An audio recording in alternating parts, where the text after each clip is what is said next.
அனைவருக்கும் வணக்கம். நம்ம இப்போ காவல்துறை மற்றும் வருவாய்த்துறை இந்த ரெண்டு பெரும் துறைகளுக்கு உண்டான அந்த துறைகளில் வேலை செய்யக்கூடிய நபர்களுக்கு நீதி வேணும், அவங்களுக்கு உண்டான ஜனநாயக முறைப்படி அவங்களுக்கு என்னென்ன கிடைக்கணுமோ அதை நம்ம அமல்படுத்தணும், அதை செயல்படுத்தணும் அப்படின்னு சொல்லி போட்டு காணொலி வாயிலாக நிறைய பேசிட்டு இருக்கிறோம். நிறைய எழுத்துப்பூர்வமான ரெக்கார்டிக்கல் ஒர்க்ஸ் எல்லாம் நிறைய பண்ணிட்டு இருக்கிறோம்.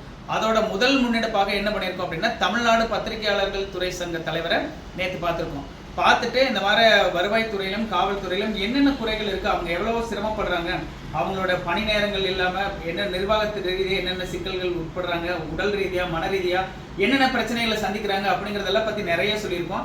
அவங்க நம்மளுக்கு என்ன ஒரு அஷூரன்ஸ் கொடுத்துருக்காங்க அப்படின்னா, நீங்கள் இந்த காவல்துறைக்கும் வருவாய்த்துறைக்கும் என்னென்ன முன்னெடுப்புகள் எடுக்கிறீங்களோ எல்லா முன்னெடுப்புகளுடைய தரவுகளையும் பதிவுகளையும் நம்மளுக்கும் கொடுங்க.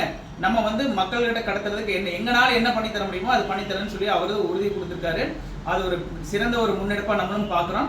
இது அத்தனை விட மிகப்பெரிய பொறுப்பு யாருக்கு இருக்கு அப்படின்னா, இந்த வீடியோ பார்த்துட்டு இருக்கிற நம்மளுக்கு இருக்கு. ஏன்னா நம்ம வீட்டில் நம்மளும் நம்மளை சார்ந்தவங்களும் சௌரியமா இருக்கிறதுக்கு மிக முக்கியமான காரணம் காவல்துறை. அது மட்டும் இல்லாமல் நம்மளுக்கே ஏதோ ஒரு பிரச்சனைனா நம்மளுக்கு பிரெயின்ல ஃபர்ஸ்ட் ஸ்பார்க் ஆகிற ஃபர்ஸ்ட் ஐடியா என்னன்னு கேட்டீங்கன்னா, ரைட் இந்த பிரச்சனை போலீஸ் ஸ்டேஷனுக்கு எடுத்துட்டு போகணும் அப்படின்னு சொல்லி போட்டு நம்மளுக்கு இருக்கிற ஃபர்ஸ்ட் ஆப்ஷனே போலீஸ் ஸ்டேஷன் தான். அண்ட் லாஸ்ட் ஆப்ஷனும் அவங்க தான்.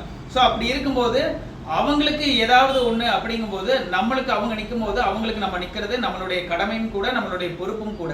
அப்போ அந்த ரெஸ்பான்சிபிள் எடுத்து இந்த வீடியோ பார்க்குறவங்க எவ்வளோக்கு எவ்வளோ நம்ம ஷேர் பண்ணுறோமோ, இந்த பிரச்சனைக்கு யார் மூலியமா, ஒரு அரசியல்வாதி மூலியமாக தீர்வு கிடைக்கலாம், ஒரு பெரிய ஆபீசர் மூலியமா தீர்வு கிடைக்கலாம்.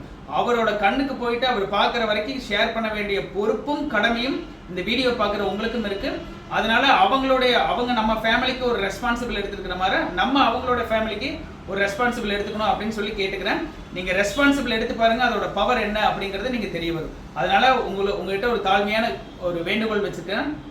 நீங்க இந்த வீடியோவை எவ்வளோக்கு எவ்வளோ ஷேர் பண்ண முடியுமோ அவ்வளோக்கு எவ்வளோ ஷேர் பண்ணுங்க. நன்றி, வணக்கம்.